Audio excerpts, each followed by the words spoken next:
If you're an artist, actor, or musician, times are likely really tough right now. With no large gatherings, live performances have been put on hold. The Toronto Symphony Orchestra and others have already cancelled their upcoming seasons, and many venues in the city are struggling. But my next guest says the ongoing pandemic presents an opportunity for people in the arts, or at least it could if the government is willing to put them to work. Ali Momin recently wrote in Mirvish's online magazine about his proposal for what he calls an Arts New Deal. He is an actor and one of the stars of the Toronto production of Come From Away. Ali is on the line. Good morning, Ali. Good morning, Jill. How you doing? I'm good. What have the last couple of months been like for you? Oh, what a transformative time. You know, to be quite honest, it is a combination of, to be frank, grief, you know, for a life that preceded me, the loss of a job, the loss of a thing, you know, the dignity of work gone. But it's definitely now becoming a period of growth. It's about turning that grief and really moving towards some kind of purpose. We've seen some people, some artists take their craft online, musicians, for example, selling tickets to live stream performances. Mm-hmm. Is that an option for actors? Unfortunately, that really isn't an option for actors. If you're somebody who is doing a show live, like let's say Come From Away, you need an audience. And, you know, we all heard yesterday what Stage 3 was, which is for the foreseeable future. So that's difficult. And also even in film and television, I don't think people are aware there's a lot of difficulty in a lot of productions are having difficulty getting insurance. So a lot of film and television now is stopped. So it's just incredibly difficult. But even for musicians, I would say it's hard because what a lot of people don't understand is they put their stuff online, but how a musician actually does make money because of the streaming model is that they don't make much money on streaming. What ends up happening is that they want you to listen and then they want you to come to a concert, but there's no concerts. So the economic model for even a musician now has been utterly disrupted. In your piece, you wrote, what began as mere delays are now inevitable demises. Yes. What do you mean by that? Well, we have to look at the buildings that have to maintain themselves and organizations that have to maintain themselves on essentially no income. So that's something to really deeply consider.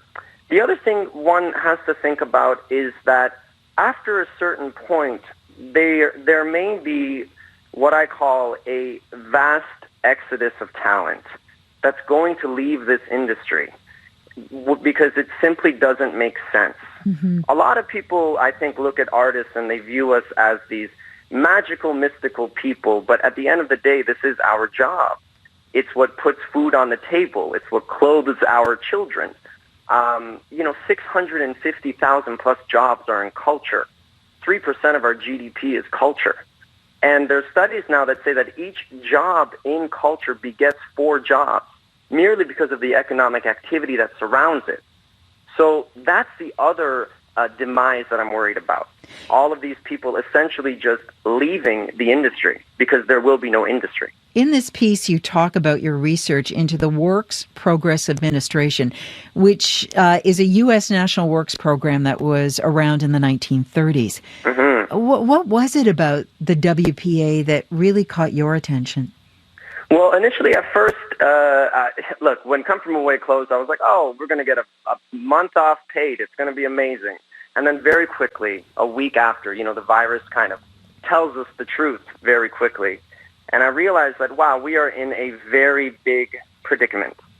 But I love American history, and I'm a admirer of FDR. And I remembered a Works Progress Administration in which the government hired artists all across the country, and they transformed that country. They put artists to work. And just in that time, 2,500 murals were made, 100,000 paintings, millions of posters, 17,000 sculptures. Wow. There was music teachers, 225,000 concerts.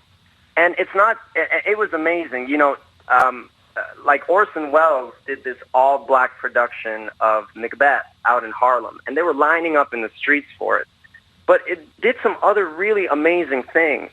It actually legitimized voices in art that weren't legitimate before. The WPA was the beginning of giving voice to African American artists, indigenous artists.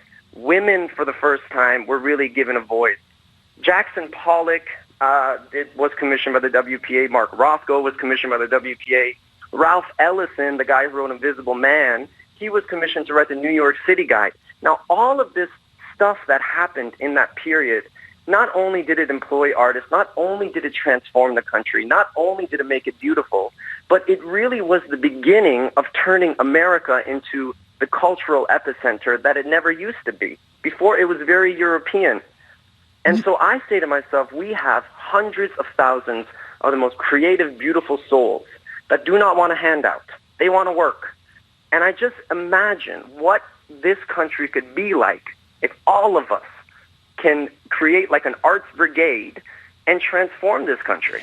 You have a petition on change.org that's advocating for a modern WPA, Yeah. or as you call it, the Arts New Deal.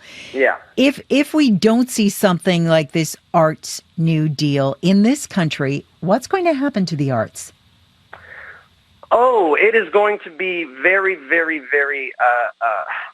I actually can't answer that question because I just don't see it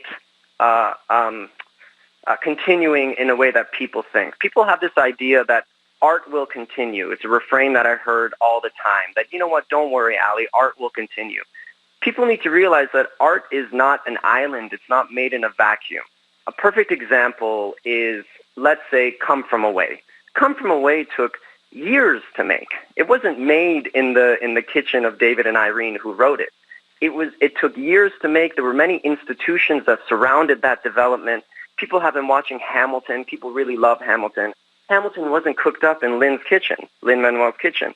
It took a lot of work and institutions and hundreds of people. It is an industry like anything else. And if that industry dies, I don't know what to tell you.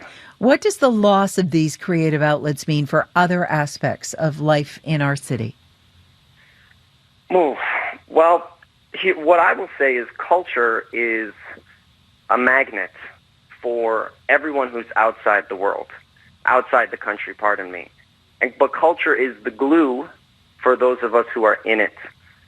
With a country without culture, I think atrophies economically, but I think it also atrophies in, we have to be honest, art kind of sometimes turns the pretty into beautiful. It really elevates our existence. There's a quote that I put in the essay, and it's a quote that I always remind myself from Stella Adler, who was a great acting teacher. She says, "Life beats down and crushes the soul, and art reminds us that we have one." I love that. So I love that. So I want people to close their eyes and imagine a life of nothing but TikTok. Not that fun. Not that fun. All right. Ali, I have to leave it there. I appreciate your time. You're so welcome. Thank you.